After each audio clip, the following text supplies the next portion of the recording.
날마다 하나님 말씀 가까이 있는 성도님들에게 하나님의 은혜가 함께하길 원합니다.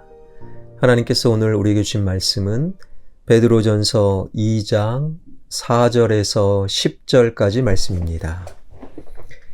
사람에게는 버림바가 되었으나 하나님께는 택하심을 입은 보배로운 산돌이신 예수께 나아가 너희도 산돌같이 신령한 집으로 세워지고 예수 그리스도로 말미암아 하나님이 기쁘게 받으실 신령한 제사를 드릴 거룩한 제사장이 될지니라.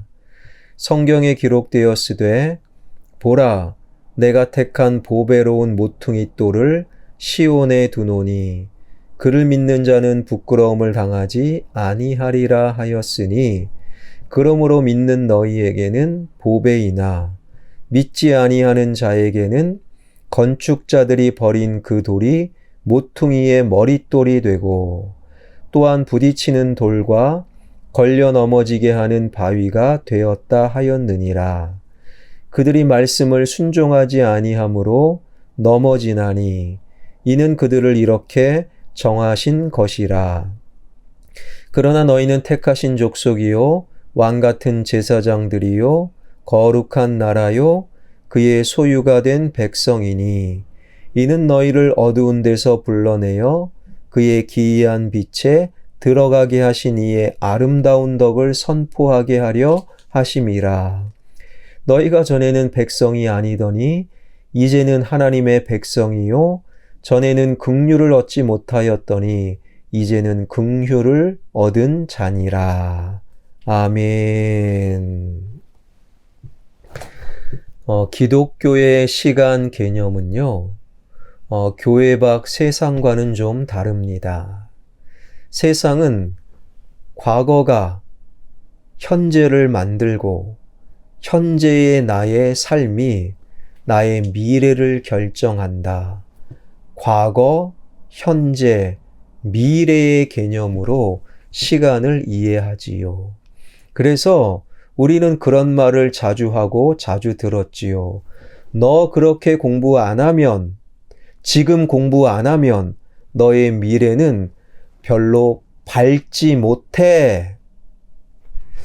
과거가 현재에 영향을 주고 현재가 미래를 만든다라는 그러한 말들은요, 결코 기독교의 개념이 아닙니다. 기독교의 시간의 개념은 그와 반대예요. 예수 그리스도를 믿는 자의 미래는 밝아요. 예수 그리스도를 믿는 자의 미래는 희망이요, 찬양이요, 기쁨이요, 충만합니다. 그러한 믿음의 미래가 결정된 미래가 현재를 새롭게 만들며 현재의 나의 새로움이 나의 전 과거를 완전히 변화시키는 결정된 미래가 현재에게 영향을 주고 현재가 나의 과거의 삶에 영향을 주는 것, 이것이 바로 기독교의 시간 개념이라는 것이지요. 오늘 본문은 바로 그 이야기를 우리에게 들려주고 있어요. 베드로전서는 베드로가 이제는 이스라엘 유대 지역을 넘어서 로마 지역에서 복음을 전하다가 로마의 속주였던 소아시아, 그 소아시아에 교회가 세워지고 복음을 받아들인 그리스도인들이 로마인들에게 박해를 받는다.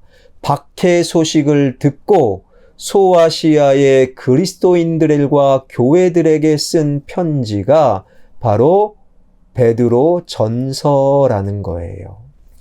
박해받는 이방인 그리스도인들에게 도전과 위로와 희망을 주기 위해 쓴 베드로 전서. 오늘 베드로 전서 2장 4절은 이렇게 말씀을 하고 있지요. 사람에게는 버림바가 되었으나 하나님께는 택하심을 입은 보배로운 산돌이신 예수께 나아가. 베드로 사도를 통한 하나님의 말씀은 무엇입니까? 예수 그리스도, 그 똑같은 예수 그리스도는 사람들에게는, 즉 세상에게는 버림을 받았으나 하나님께는 택하심을 입었다라고 말씀하고 있는 거예요. 그 말씀 그대로 예수 그리스도는 이 땅에서 철저히 외면당하고 무시당하고 조롱당하고 그야말로 세상 사람들에게 모질게 버림을 당하여 십자가에서 죽임을 당하셨죠. 이사야 선지자의 예언처럼 구원자가, 메시자가 범죄자가 되어 버린 것이지요. 참으로 세상은 어리석기 그지없는 거예요. 구원자요 메시아를 그냥 범죄자로 죽여버렸으니 세상의 어리석음이 정말로 하늘을 찌를 듯한 상황이었다라는 것입니다. 하지만 예수 그리스도를 향한 하나님의 평가는 달랐지요. 4절에 보니 하나님께서 그분을 택하셨다라는 거예요.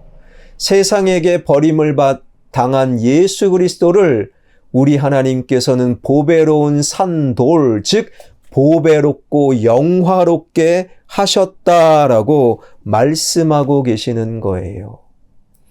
그런데 4절은 이렇게 끝나지요. 바로 그 예수님께 나가자.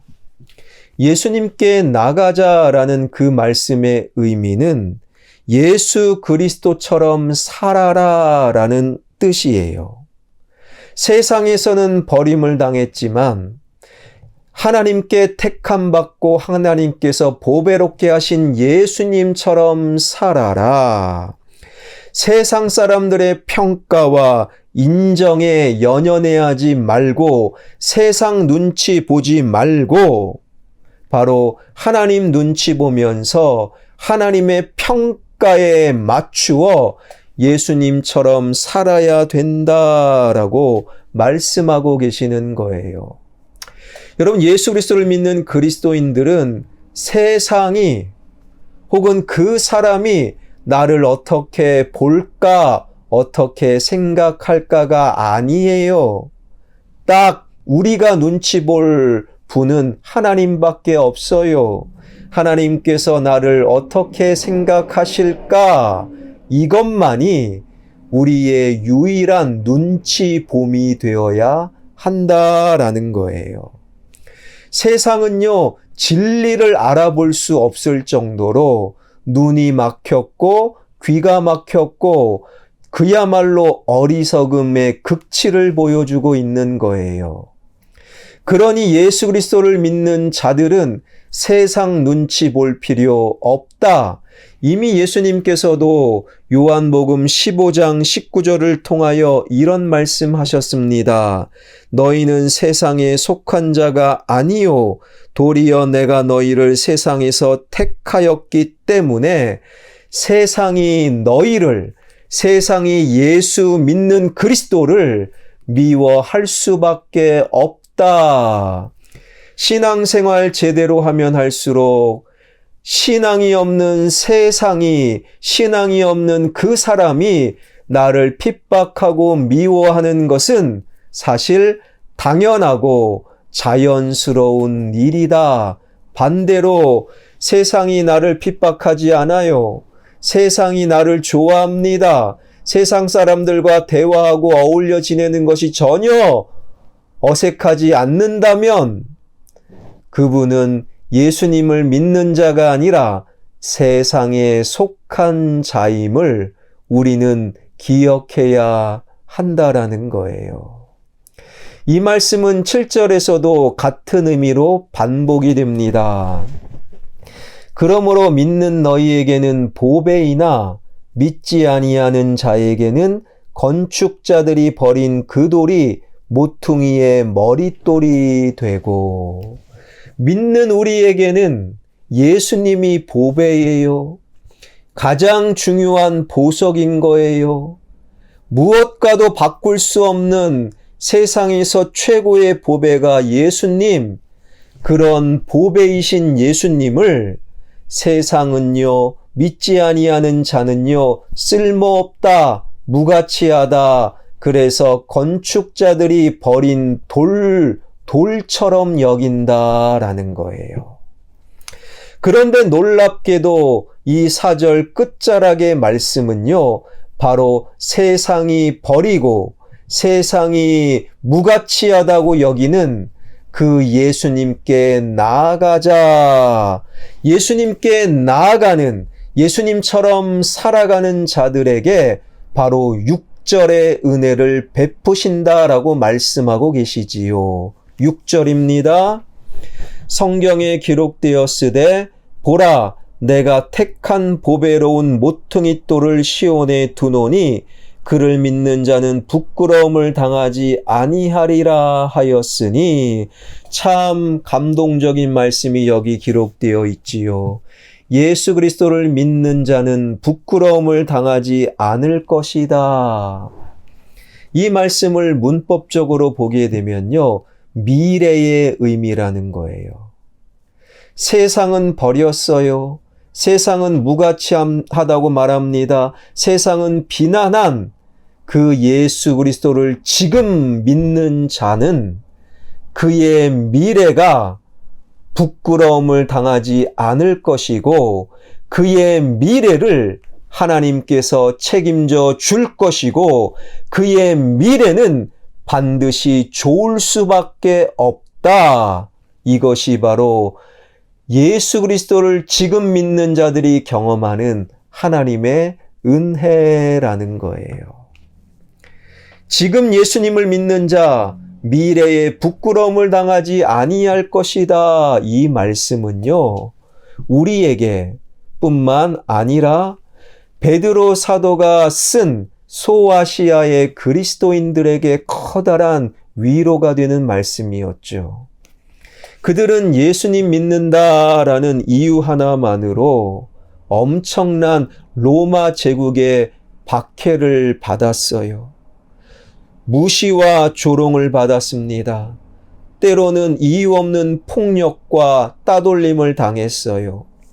그 공동체에서 왕따를 당하는 경우도 있었고, 때로는 벌거벗기움을 당하거나, 때로는 흔한 경우는 아니지만 묶여서 감옥에 가거나 아니면 훨훨 타오르는 불길 속에 들어가 순교를 당하는 경우도 있었다라는 거예요. 베드로 사도 당시 소아시아의 교회와 그리스도인들은 그야말로 목숨 걸고 예수님 믿는 시대였다라는 거예요. 오늘날 우리는 목숨까지 걸 필요는 없어요.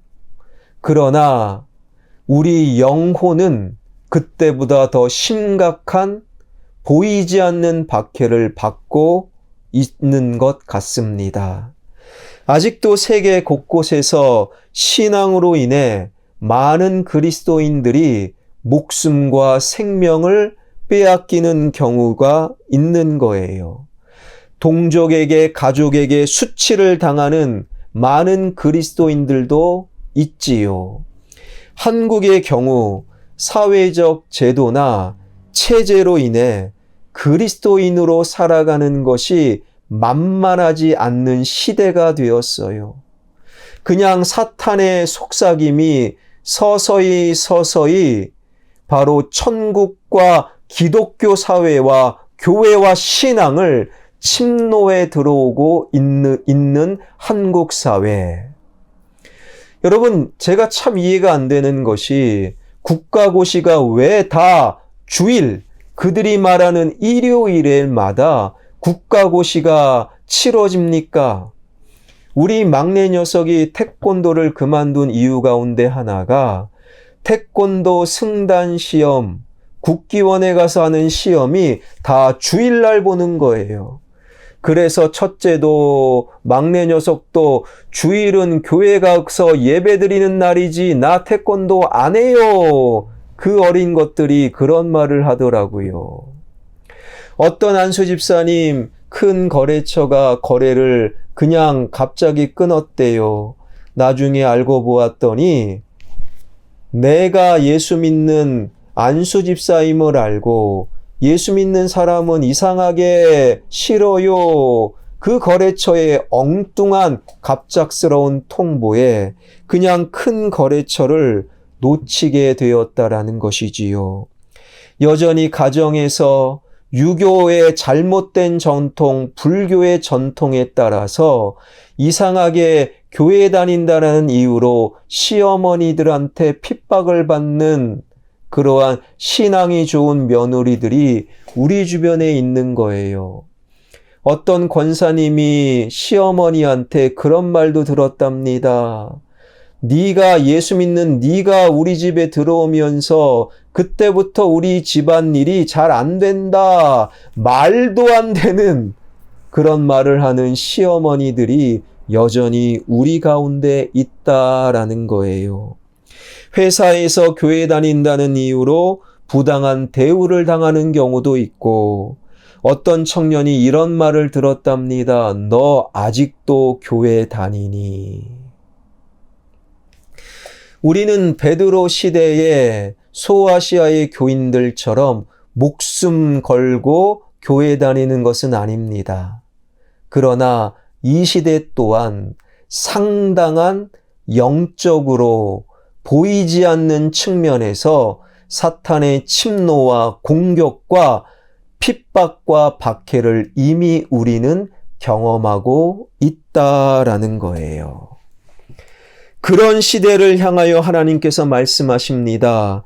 지금 예수 그리스도를 믿는 자는 미래에 부끄러움을 당하지 않을 것이다. 아니, 예수 그리스도를 향한 믿음은 미래를 희망적으로, 예수님은 우리의 미래를 기쁨으로, 충만으로, 하늘의 축복으로 결정해 주셨고, 그 미래에 믿음이 있다면 오늘 예수 그리스도를 믿는다는 이유로 부끄러움과 수치를 당할지라도 미래의 믿음, 결정된 미래의 기쁨을 소망하며 오늘을 견디며 살아가라. 하나님께서 말씀하고 계시는 거예요. 사랑하는 성도 여러분, 예수 그리스도를 믿는 자들만의 미래가 아주 좋아요. 예수 그리스도를 믿는 자들만의 미래가 기쁨과 하늘의 영광이 되는 거예요. 그 미래의 기쁨과 영광을 소망하며 오늘의 어려움과 오늘의 부끄러움과 오늘의 힘든 시기들을 믿음으로 미래의 소망으로 버티고 이기는 진정한 승리하는 그리스도인들이 되길 주님의 이름으로 축원합니다. 기도하겠습니다. 과거가 나의 현재를 만들고 나의 현재가 나의 미래를 결정하는 것이 아니라 나의 미래는 이미 결정되었습니다. 예수님 믿으면 미래의 소망과 영광과 승리요. 예수님 안 믿으면 미래의 저주와 심판과 절망일 것입니다. 예수 믿는 자들의 미래는 밝고 좋음이요 영광과 승리로 결정되었습니다.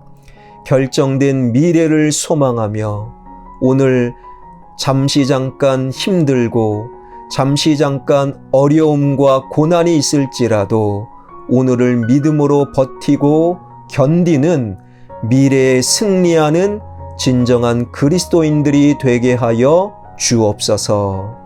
이 나라 이 민족 혼란스러운 무질서 속에 주님 대통령이야 정치인들이 정신을 차리게 하여 주시고 야당이든 여당이든 나라와 민족과 국민을 위해 머리를 맞대고 경제 회복과 국가 안보와 정직과 성실함을 회복해 나가는 위정자들 되게 하여 주옵소서. 교회와 지도자들이 예수의 복음으로 예수 십자가의 능력으로 다시금 말씀으로 흥왕케 되는 교회가 되게 하여 주시고 우크라이나 지역의 전쟁 불쌍히 여겨 주시옵소서. 온 세상의 자연재해로 힘들어하는 영혼들마다 하나님의 따스한 어루만져 주심이 함께하여 주시고 하나님 주님의 복음을 들고 온 땅에 나가 복음을 전하는 선교사님들의 평안을 주시고 그들의 안위를 지켜주시고 그들에게 성령의 충만함으로 말씀이 선포되어지고 교회가 세워지고 죽어가는 영혼들이 주님께로 돌이키는 역사를 주님 만들어 주시옵소서. 예수 그리스도의 이름으로 기도하옵나이다. 아멘.